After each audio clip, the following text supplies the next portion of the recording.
Here's a story from Reddit. I'm a long-haul trucker. I stopped for a lost kid on a deserted highway in the dead of night. What I saw attached to him and the question he asked is why I don't drive anymore. This happened a few years back. I was doing long-haul, mostly cross-country routes, the kind that take you through vast stretches of nothing. You know, the ones where the radio turns to static for hours and the only sign of life is the occasional pair of headlights going the other way miles apart. I was young, eager for the miles, the money. Didn't mind the solitude, or so I thought. The route I was on took me across a long, desolate stretch of highway that ran between the borders of two large governmental territories. I don't want to say exactly where, but think big empty spaces, lots of trees, not much else. It was notorious among drivers for being a dead zone, no signal, no towns for 100 miles either side, and prone to weird weather. Most guys tried to hit it during daylight, but schedules are schedules. Mine had me crossing it deep in the night. I remember the feeling. Utter blackness outside the sweep of my headlights. The kind of dark that feels like it's pressing in on the cab. The only sounds were the drone of the diesel engine, the hiss of the air brakes now and then, and the rhythmic thrum of the tires on asphalt. Hypnotic. Too hypnotic. I'd been driving for about 10 hours with a short break a few states back. Coffee was wearing off. The dashboard lights were a dull green glow, comforting in a way, but also making the darkness outside seem even more absolute. My eyelids felt like they had lead weights attached. You fight it, you know? Slap your face, roll down the window for a blast of cold air, crank up whatever music you can find that hasn't dissolved into static. I was doing all of that. It must have been around 2 or 3 a.m. I was in that weird state where you're not quite asleep but not fully awake either, like your brain is running on low power mode. The white lines on the road were starting to blur together, stretching and warping. Standard fatigue stuff. I remember blinking hard trying to refocus. That's when I saw it, or thought I saw it. Just a flicker at the edge of my headlights on the right shoulder of the road. Small, low to the ground. For a split second I registered a shape vaguely human-like, and then it was gone, swallowed by the darkness as I passed. My first thought? Deer or a coyote. Common enough. But it hadn't moved like an animal. Or deer or a coyote. Common enough. But it hadn't moved like an animal. It had been upright. My brain, sluggish as it was, tried to process it. Too small for an adult. Too still for an animal startled by a rig. Then the logical part, the part that was still trying to keep me safe on the road, chimed in. You're tired. Seeing things. Happens. And I almost accepted that. I really did. Shook my head, took a swig of lukewarm water from the bottle beside me, kept my eyes glued to the road ahead. The image, though, it kind of stuck. Small, upright shape, like a child. No way, I told myself. Out here? Middle of nowhere? Middle of the night? Impossible. Kids don't just wander around on interterritorial highways at 3 a.m. Had to be a trick of the light, a bush, my eyes playing games. I've seen weirder things born of exhaustion. Shadows that dance, trees that look like figures. Shook part of the job when you're pushing limits. I drove on for maybe another 30 seconds, the image fading, my rational mind starting to win, just a figment. Then I glanced at my passenger side mirror, habit, always checking, and my blood went cold. Not just cold, it felt like it turned to slush.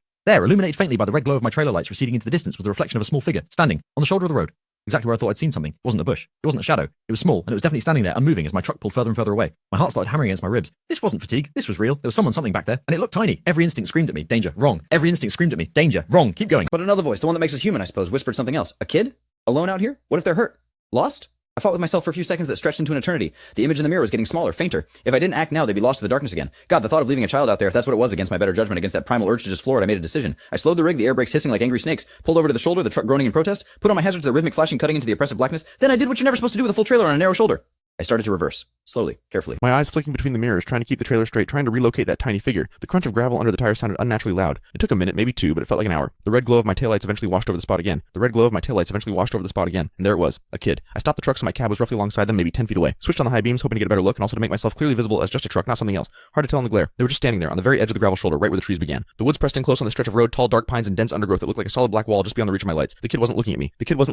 They were facing sort of parallel to the road, just walking, slowly, like they